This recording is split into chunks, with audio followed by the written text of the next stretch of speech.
del Quinto Congreso Internacional de Filosofía del Derecho, Ética Judicial.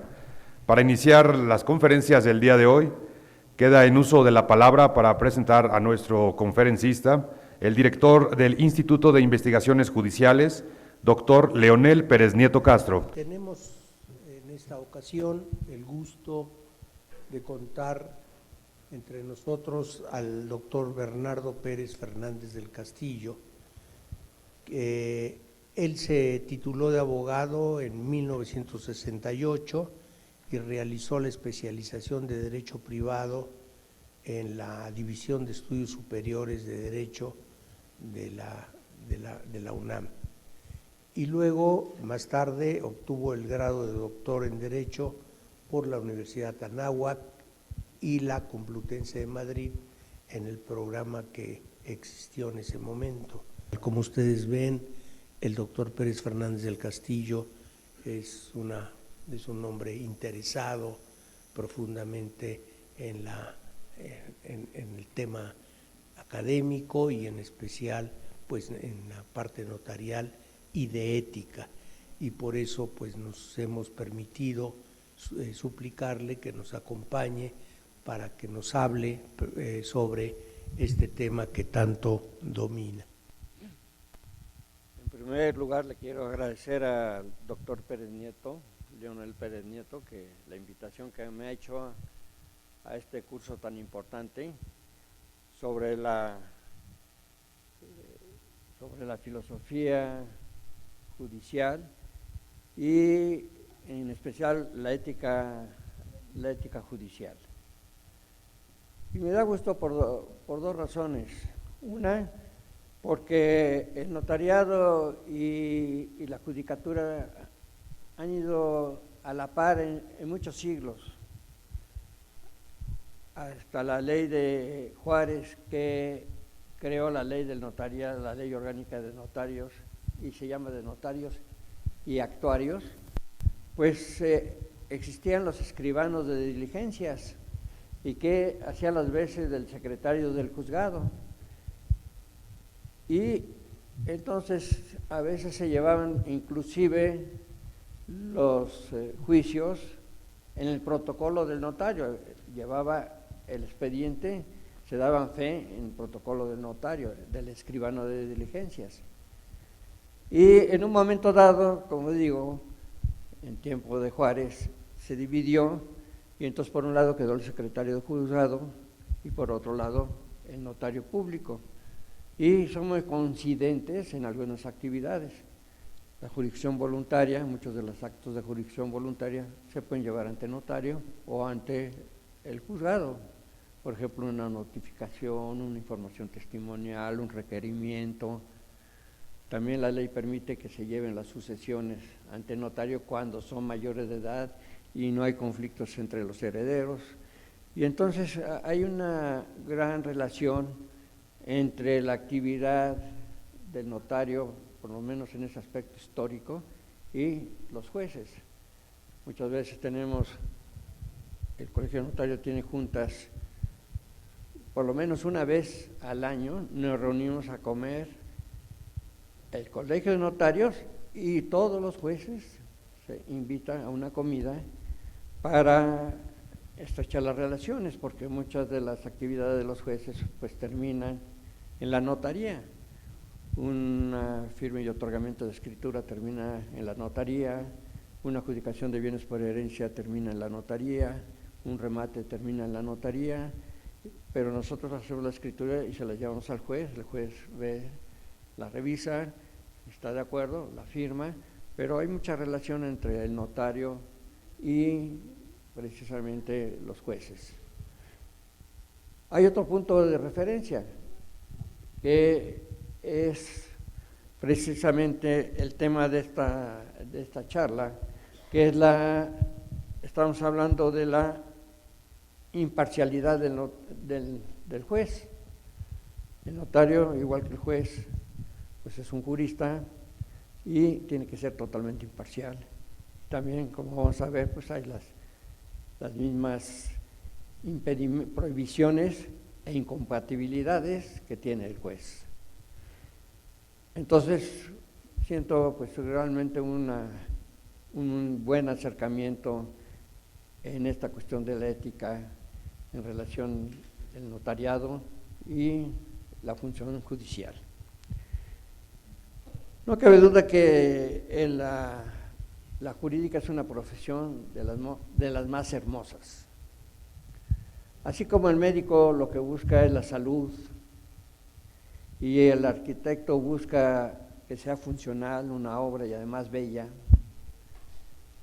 que el filósofo busca la verdad, que el ingeniero busca la solidez en las estructuras de las construcciones, pues vemos que los abogados, los juristas, los jueces, todos los que representan el mundo de la profesión jurídica, pues buscamos, ¿qué es lo que buscamos nosotros? Pues buscamos satisfacer una de las necesidades innatas de todo ser humano, que es vivir cómodo y tranquilamente bajo el régimen de la justicia y la seguridad jurídica. Ya desde el tiempo de Justiniano, en el digesto, se distinguía dos tipos de profesionistas del derecho, el jurisconsulti y el patroni. El jurisconsulto y el abogado, lo que explicaba de la siguiente forma el digesto. Debemos considerar abogados a los que se dedican a la defensa en los juicios.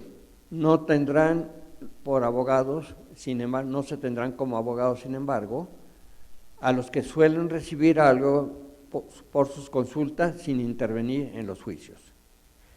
En el siglo XII, Alfonso X el Sabio, que hizo las 7 partidas, respecto de los requisitos para ejercer la profesión, establecía: todo hombre que fuere sabedor del derecho o del fuero o costumbres de la tierra, porque lo haya usado en gran tiempo, puede ser abogado de otro. Y del juez que decía: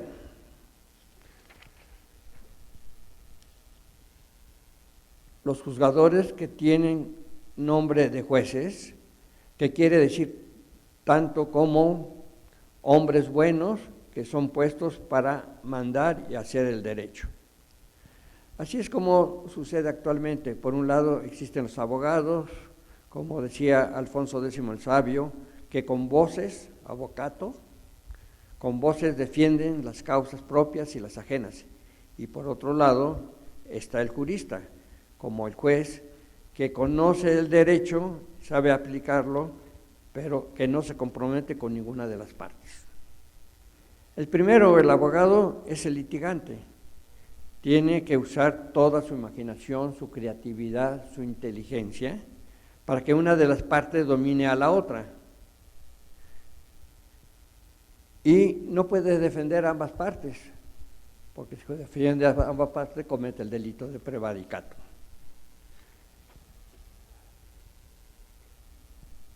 En cambio, el jurista, los jurisconsultos, que ejercen la profesión como el juez, el notario, el corredor público, los registradores, algunos otros, no deben comprometerse en favor de las partes, sino buscar el equilibrio equitativo entre ambas partes.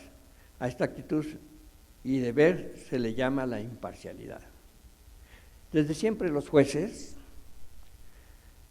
como servidores públicos, han sufrido presiones del Estado y gobierno, de los grandes consorcios y de otros poderes fácticos.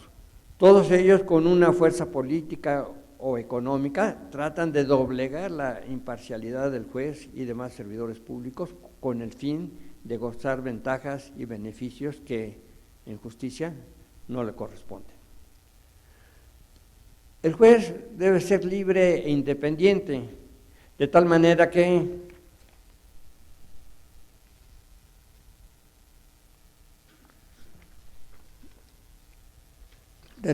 que sus resoluciones y sentencias no se inclinen en favor del rico, del poderoso, del amigo, del político, del pariente o de alguna autoridad.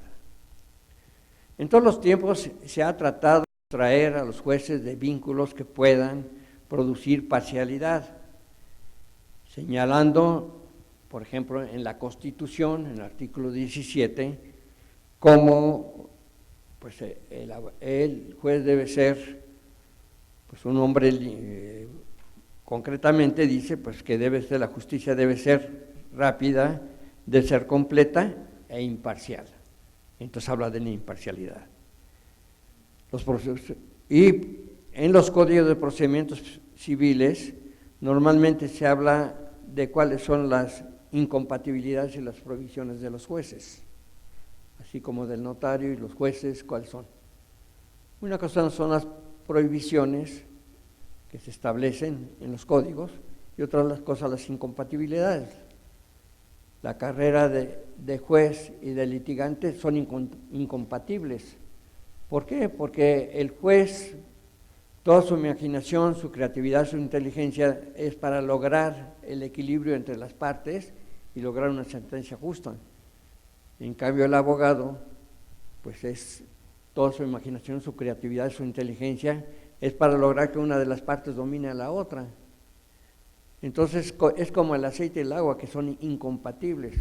Es incompatible la función del juez, ¿con qué?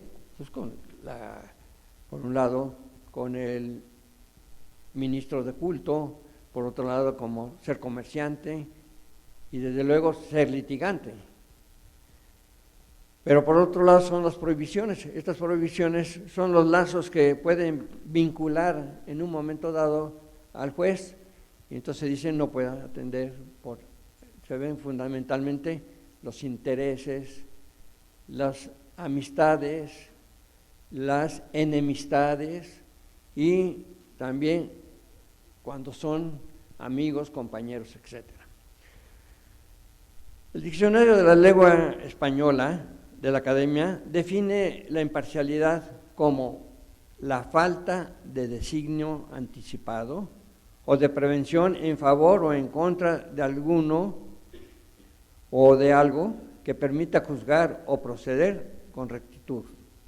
O sea, cualquier vínculo que tenga que le evite en un momento dado actuar con rectitud, así lo dice el diccionario.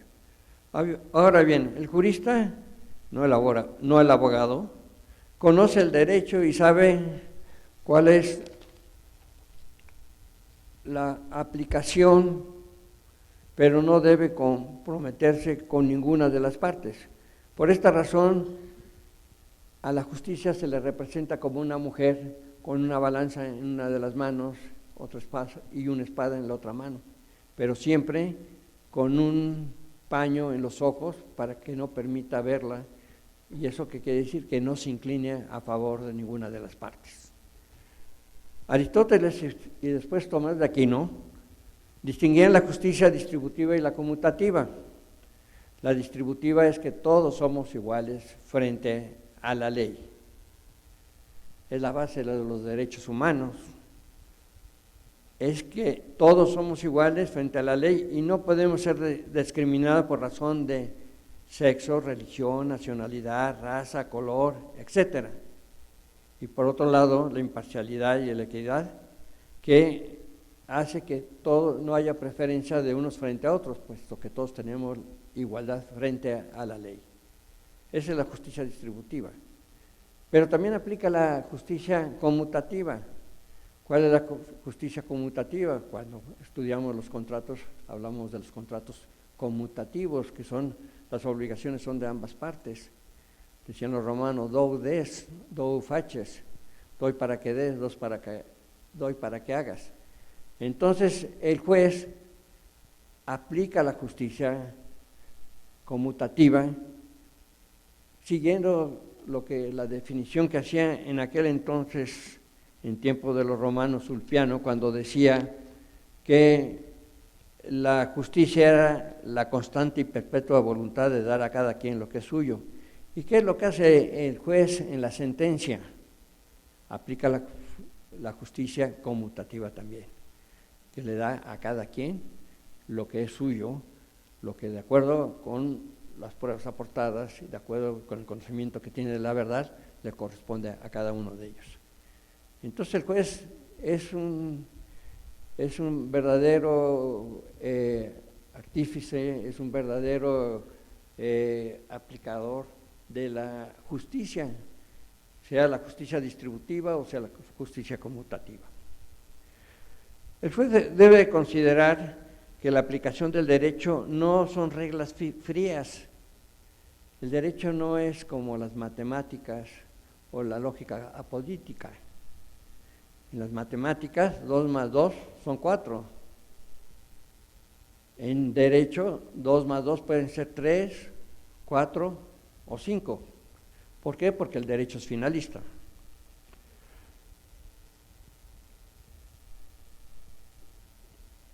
Unos ejemplos que pudiéramos dar de cómo el derecho es finalista y lo que busca son resultados. Por ejemplo,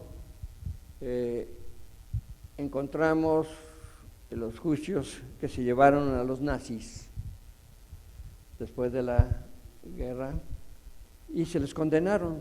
¿Por qué se les condenaron? Porque habían sacrificado a mucha gente, se había dado el holocausto, y entonces los sacrificaron. Y ellos les preguntan, ¿y por qué actuaste como actuaste? Porque recibí órdenes. ¿Y qué tiene que ver eso? De acuerdo con la ley, yo tenía que acatar esas órdenes. Sí, pero tú debías de haber pensado que eran seres humanos, que se les estaba atormentando, que se les estaba sacrificando, y eso era una cuestión totalmente injusta. No, es que yo recibí la orden. Y entonces, en este caso, pues por un lado está el derecho y por otro lado está la justicia. ¿Qué se aplicó? La justicia, ¿no? El derecho inclusive da caminos que a veces no son 2 más 2, son 4. El artículo 2 de la Ley de Sociedades Mercantiles habla de las sociedades de hecho y de las sociedades irregulares. Una sociedad de hecho, por ejemplo, yo veo que hay muchos mechudos, entonces digo, voy a poner una sociedad anónima que se llame La Tijera Elegante Sociedad Anónima. Y me mando, voy a Santo Domingo, que algunos le llaman la Universidad de Santo Domingo porque allí falsifican a veces los títulos. En la Plaza de Santo Domingo hay muchas imprentas, entonces me hacen mis tarjetas, La Tijera Elegante Sociedad Anónima, y me pone a mí como administrador único o director general, para que se oiga mejor.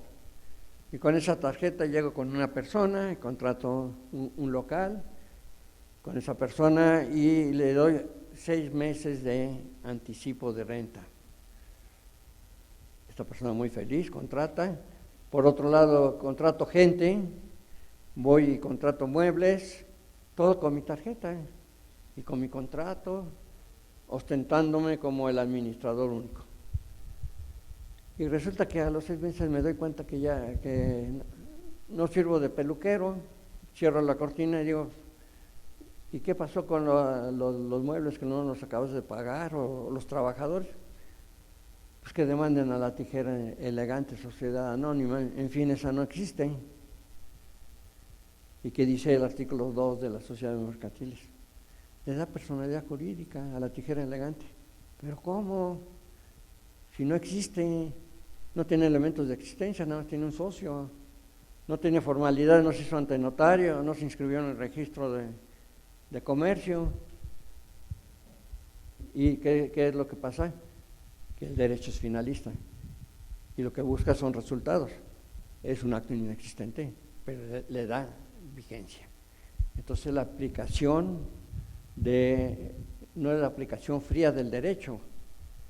Y así podríamos ver otros ejemplos. En otros casos, ¿cómo actuaría un juez cuando está en conflicto la ley y el derecho? Por ejemplo, a nosotros los notarios nos toca pues elevar a escritura pública los contratos privados. Yo creo que casi el 95% de las escrituras que se hacen se iniciaron con un contrato privado. Vendían una casa y la promovieron y dieron un enganche y con ese enganche y quedaron de pagar el resto del precio cuando se firmara la escritura. Resulta que una persona compró hace 5 años, pagó hace 4 años, le costó la casa 200,000 pesos en aquel entonces, pero ahora ya vale 500,000 pesos. La compró en contrato privado. ¿Y qué sucede? Que ese contrato privado pues está afectado de nulidad relativa. ¿Por qué? Porque se tiene que otorgar en escritura pública. ¿Y qué nos dice la ley respecto a la nulidad relativa? No, pues que la ley nos dice que surte provisionalmente sus efectos, que se puede invocar por cualquiera de las partes, así lo dice el artículo 2229 del Código Federal, y cualquiera puede pedir la nulidad. Y entonces dice el vendedor, bueno, este señor, yo le vendía hace 5 años, me pagó hace 1 año, pero no hemos otorgado la escritura pública, voy a pedir la nulidad. ¿Por qué? Porque me la da la ley. Entonces llega y pide la nulidad. Notifican a la otra parte, no comparecen, y entonces el juez tiene que llevar el juicio en rebeldía y se pregunta a uno, ¿puede dar una sentencia en favor del vendedor cuando ya recibió totalmente lo que tenía previsto dentro del contrato y no se les debe absolutamente nada? ¿O en contra del vendedor, en contra del vendedor, es decir, la otra parte ya pagó, pero no compareció a juicio? Y el que no comparece a juicio se considera que está de acuerdo en la demanda que va a sentenciar el juez.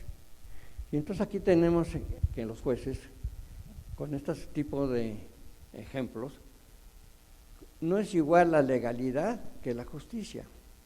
En algunos casos la legalidad, que es la aplicación fría de la ley, que claro, dice la Constitución en el artículo 108 y 109, cuando habla de la responsabilidad de los servidores públicos, pues habla y dice que uno de los principios debe ser la honradez, la legalidad, la lealtad, la eficiencia, pero dice la legalidad.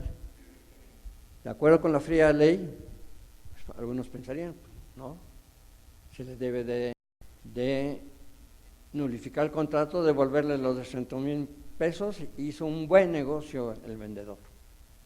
O que el juez considerara que no tenía una inacción agis, pero es una excepción, no la presentó el comprador. Entonces, ¿qué es lo que se debe de aplicar en este momento? Y es a donde tiene que verse si es la legalidad o es la justicia lo que se va a aplicar. Porque hay vacíos de la ley, ¿no? Hay vacíos en un momento dado. Otro ejemplo, como la ley es finalista. Ahora ya no se habla muchas veces de las nulidades, ahora se hablan de las ineficacias y nulidades. ¿Por qué? Porque hay actos que son válidos, pero son ineficaces. Por ejemplo, yendo otra vez a una compraventa que está inscrita a nombre de A, y entonces A se la transmite a B. A está inscrito en el registro público, B dice de quién es esta casa, va al registro público, encuentra que es de A y la compra en una escritura pública, pero no la inscribe. Llega C y dice, ¿de quién es esta casa? De A, porque es el que aparece en el registro público. Él no conoce que hay una operación entre A y B. B negligentemente dejó de inscribir. Y entonces va, la compra en escritura pública y le inscribe, y llega el otro y dice, wait a moment, sí, aquí está mi escritura, miren, yo compré hace tiempo y aquí está mi escritura, sí, pero no la escribiste. ¿Y qué es lo que sucede con esa escritura? Que es válida la compraventa, fue válida, es inoponible, y así lo establece el Código Civil. ¿Y sí, por qué? Porque protege al tercero de buena fe. ¿Quién es el tercero de buena fe? El que tiene un derecho real que ha inscrito en el registro público. Entonces vemos cómo el derecho muchas veces es finalista. Dices, ¿cómo si es venta de cosa ajena? No, pues aquí hay otros aspectos que hacen la apariencia jurídica. O sea, no es la realidad, es la apariencia jurídica que da el derecho para proteger al tercero. Entonces el juez se presenta muchas veces con esta situación, frente a la aplicación fría del derecho o lo que es la legalidad o lo que es la justicia.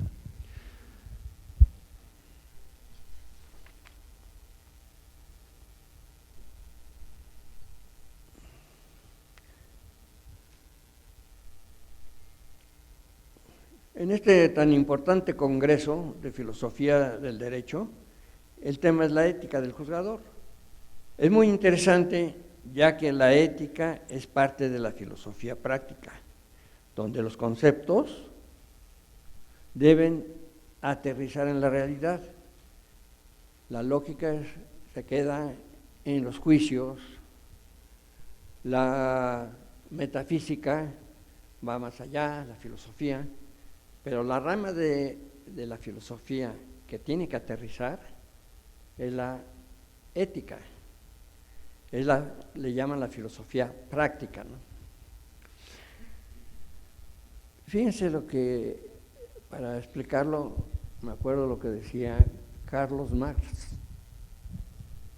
Decía, el hombre está alienado y tiene 4 alienaciones. Una es la política, otra es la económica, otra es la religiosa y otra es la filosófica, que es la que más me interesa explicar. Pero de la política decía, no, el trabajador deja sus fuerzas al sindicato y entonces pierde su fuerza porque el sindicato no hace nada. Entonces dicen, se está alienado políticamente porque ha dejado sus fuerzas fuera. La religiosa dice, no, pues, las gentes llegan y todo lo dejan a la providencia, a la divina providencia, y que en lugar de actuar sobre la realidad material. La económica hablaba de la plusvalía. Dice, un trabajador hace una guitarra y el patrón la vende en 50 pesos y a él le da nada más 30 y se queda con la plusvalía. Entonces habla de la alienación económica. Pero la filosófica, que es la que me interesa, Marx decía, no, es que todos los problemas éticos ya se plantearon desde Sócrates y Aristóteles. Ya a través de los filósofos se ha hablado siempre de la ética. Y sin embargo el hombre sigue igual.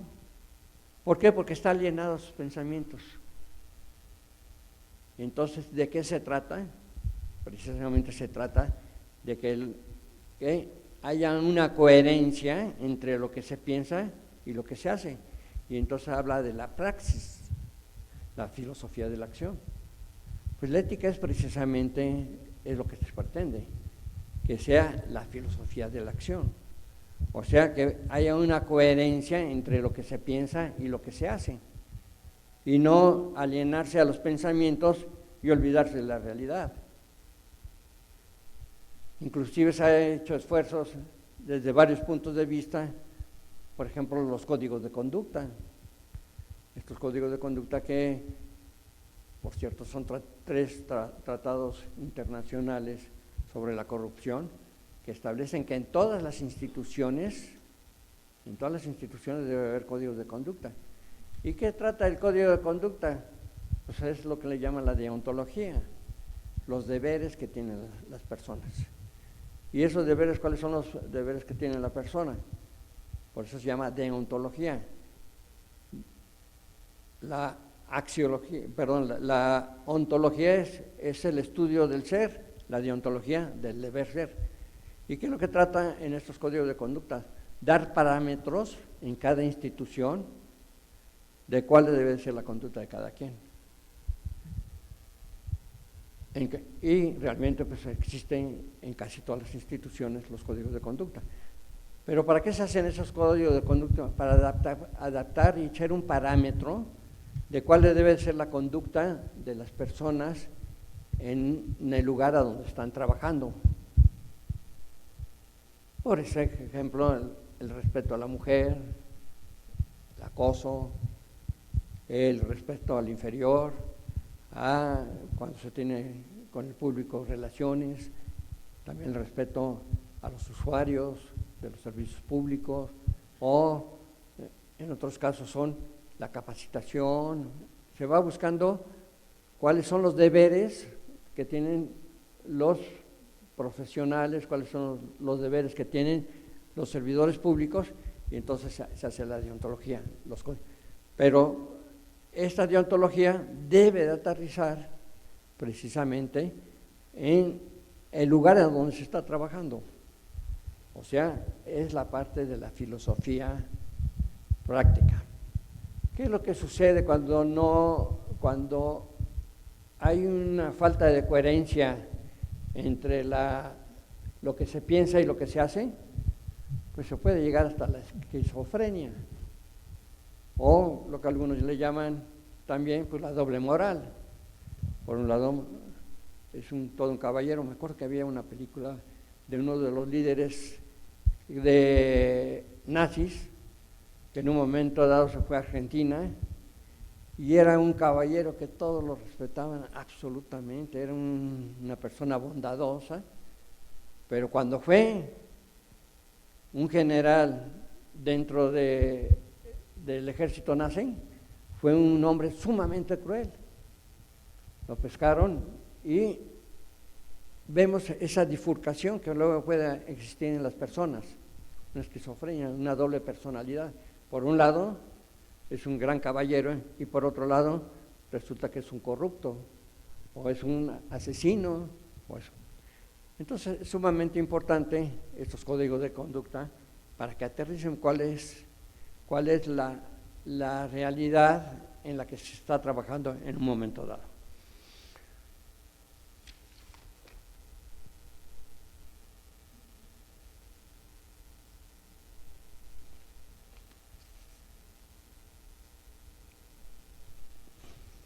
Eso es. Entonces, el pensamiento debe de ir de acuerdo con la actuación de acuerdo con el pensamiento. Debe estar unido uno con otro. La ética parte de la filosofía práctica. Porque si no, nada más nos quedamos en los pensamientos, y como decía Marx, nos alienamos a los pensamientos y no transformamos la realidad. Podríamos analizar algunas conductas que a veces suceden. A mí me sucedió en la Ciudad de México, en un asunto personal. Fui a ver a un magistrado y haciendo lo que se llama la audiencia de oreja, que le interesa al juez conocer la realidad con el contacto a veces con las personas, no contacto de amistad, no, simplemente cuál es la versión desde el punto de vista verbal.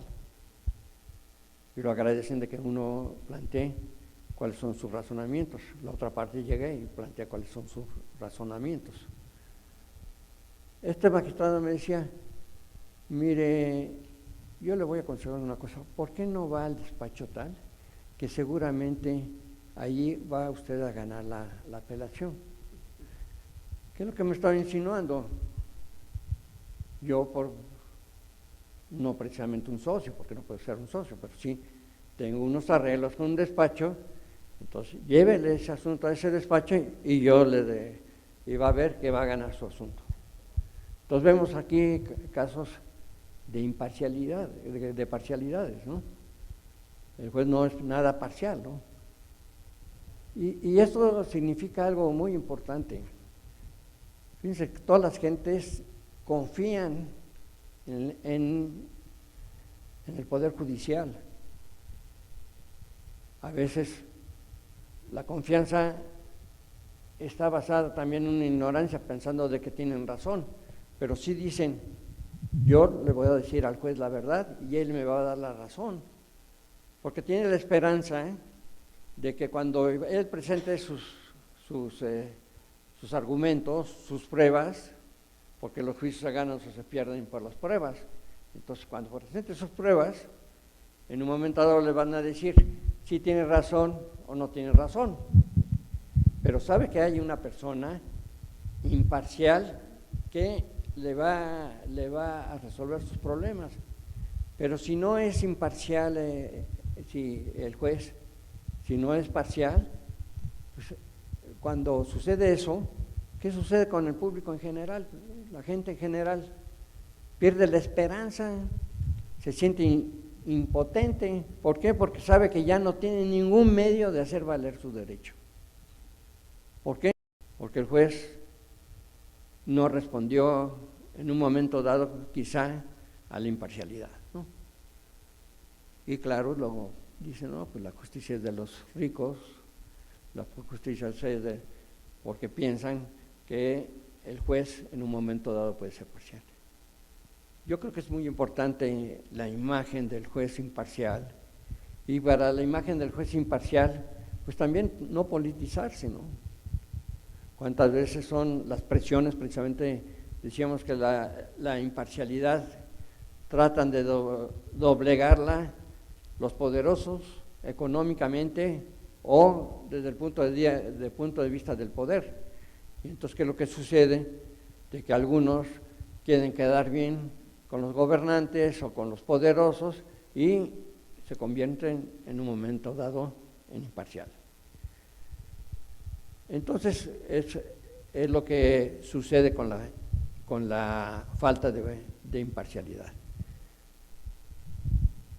En realidad, yo creo que estos puntos, veo que va a haber una conferencia también, yo quería plantearla desde el punto de vista que les he tratado de explicar. Perdón.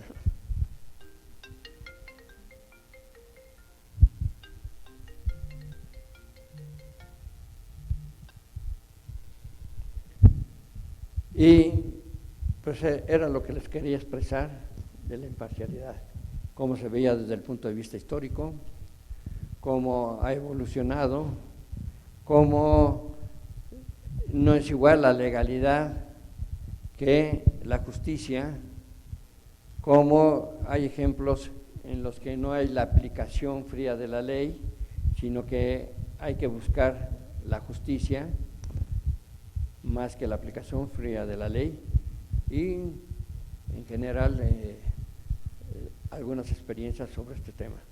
Muchas gracias.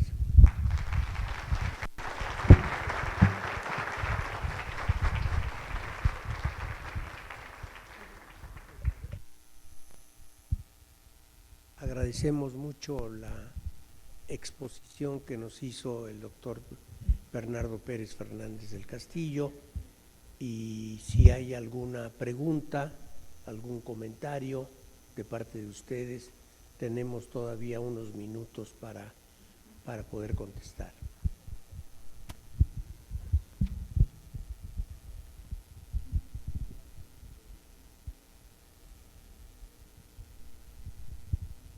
Bueno, parece que decía Descartes, dubito ergo cogito, cogito ergo sum.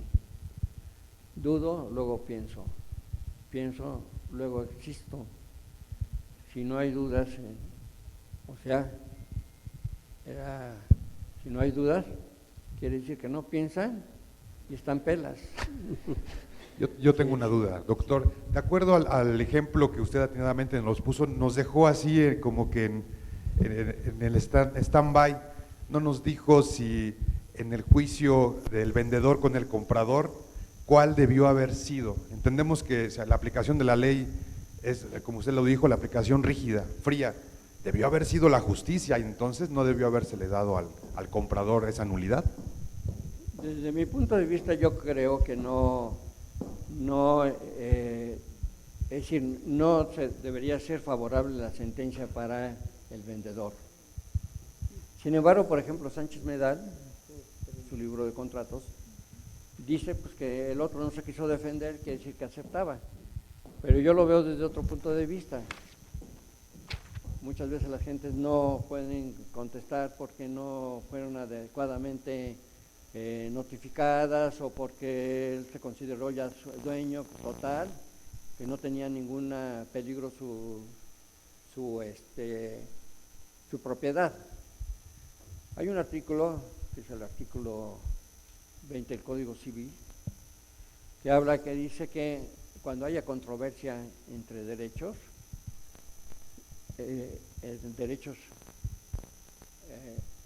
aparentemente iguales, pero mejor se los voy a leer.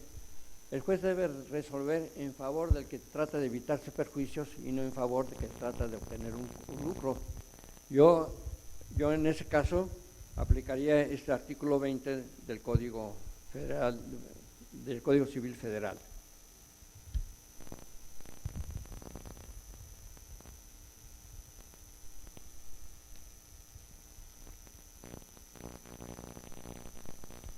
Dicen, cuando haya conflicto de derechos, a falta de ley expresa, como es el caso, que sea aplicable, la controversia se decidirá a favor del que trate de evitarse perjuicios y no a favor del que pretenda obtener un lucro. Claro, el otro no compareció en juicio, ¿no? Pero yo creo que también no podría poner la acción sin agis, porque no, en realidad, ¿qué es lo que está pretendiendo? ¿Qué es lo que le falta? ¿Qué derechos se le ha violado? ¿Qué patrimonialmente, qué interés patrimonialmente, en qué le afectó la compraventa? Ahora la nulidad le favorece tremendamente, pero entonces yo creo que aquí en justicia no se debía de declarar la nulidad, sino decir pues que el contrato no se perfeccionó, ¿no? Y le voy a decir, aquí en el Estado de México, yo le aseguro que el 60% de la propiedad está en ese estado, en contratos privados. Hay campañas de regularización de la tenencia de la tierra, pues encontramos que esa es una situación que es constante, ¿no? Entonces el juez se presenta en estos casos. ¿Qué decido? Ahora hay unas posibilidades mayores, porque ahora con los convenios internacionales sobre los derechos humanos, pues quizá el juez tenga la posibilidad de aplicar los principios PROME, o sea, lo que más le favorezca, y que serían los derechos humanos, ¿sí? ¿Alguna otra persona que quisiera? Ya, por favor.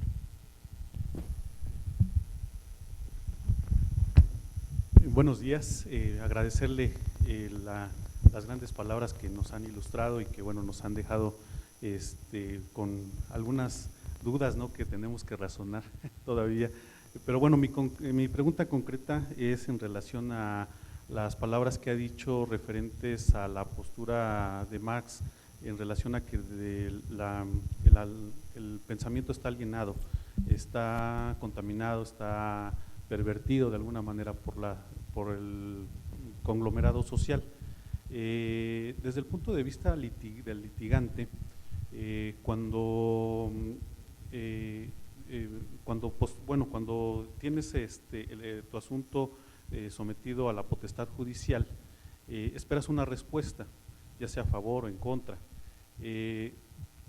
Como profesional del derecho tú sabes efectivamente si te asiste o no te asiste la razón. Yo creo que por eso estudiamos la normatividad y conocemos el asunto.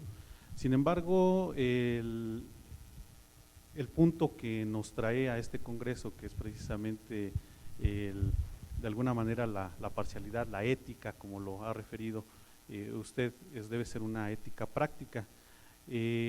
muchas ocasiones como litigantes advertimos que el asunto dice, pues ¿sabes qué? El juez de primer grado, pues yo lo resolveré bajo esta óptica, al fin que en la segunda instancia se resolverá conforme tenga que resolverse, ¿no? Entonces ahí nosotros como litigantes advertimos que no hay una pues una ética comprometida, una ética como debe ser pragmática para resolver los asuntos. Quisiera saber sobre… Pues no sé si lo que me está hablando es la chicana, ¿no? Cuando los códigos dicen que inclusive se puede cometer hasta un delito cuando usas procedimientos que no son, que de antemano se saben que es nada más para dilatar, son dilaciones, la ejecución de la sentencia, que buscas testigos o aplicar leyes extranjeras que se tardan en buscar, o testigos, o una serie. Yo creo que si ya se sabe que no se tiene la razón y de todas maneras se va a la apelación y se va a otro, eso no es defender al cliente, eso se llama chicana, ¿no? Y está condenada por los códigos de conducta como también por el Código Penal, ¿no? Sí, efectivamente, y nosotros actuamos bajo un ambiente donde no hay ética ni del juzgador ni de las partes y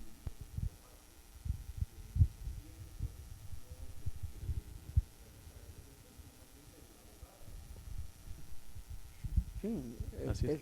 es la ética del abogado. El abogado debe de conocer los procedimientos, sabe cuáles son los alcances y por un lado pues está engañando pues posiblemente inclusive a su cliente, que le está, ahora los notarios hacemos lo que se llama la voluntad anticipada, que es que para evitar exactamente eso, pero con los médicos, lo que se llama el encarnecimiento terapéutico, en que ya está con una enfermedad terminal y te están operando de algo de que no tiene que ver ya para curarte de la enfermedad terminal y te siguen cobrando una terapia intensiva o cosa parecida, ¿no?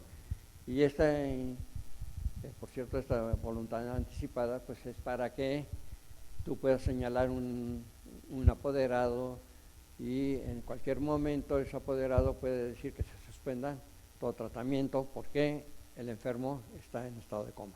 Y aquí sucede lo mismo, lo está engañando el abogado, está quizá dando esperanzas o está chicaneando para dilatar el cumplimiento de las obligaciones de su defendido, ¿no?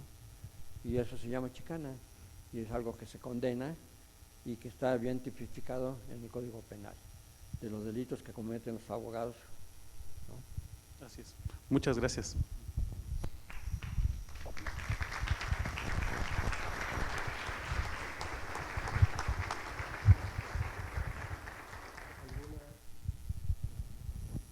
¿Alguna otra persona? Allá.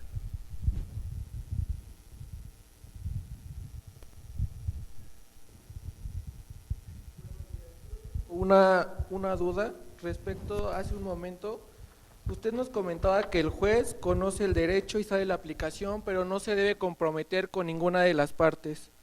Mi duda es si en un caso práctico se ve el compromiso del juez hacia una de las partes. Quiero saber cuál es su opinión respecto de este tema y saber, bueno, ¿se quebrantaría sus valores éticos y morales del juez? ¿Qué opina sobre esto? Si el juez se compromete desde un principio con alguna de las partes. Pues desde el punto de vista práctico, pues hay la remoción, hay la recusación, hay cuando un juez se desiste de llevar un juicio, pero sobre todo la recusación del juez, y es el procedimiento que tiene el litigante o que tienen las partes. ¿Por qué? Porque ve que tiene amistad, parientesco o interés, o un pariente tiene interés con él, o puede ser de la misma colonia, del mismo barrio, del mismo partido, de la misma religión, de cualquiera de esos tipos, porque las recusaciones no solo son por cuestiones económicas, sino también son de amistad, ¿no? Yo creo que lo que se tiene siempre, pues, es desde luego la recusación del juez, pedir que deje de conocerlo. Por otro lado, ¿de qué me parece esa conducta? Pues es una conducta totalmente negativa. ¿Por qué? Porque está doblegando totalmente la imparcialidad del juez, lo está haciendo parcial y está haciendo que se incline a favor de una de las partes que por tener interés, ya sea él o sus familiares, ¿no? Entonces me hace que es una situación reprobable desde ese punto de vista. No sé si contesta con esto su pregunta.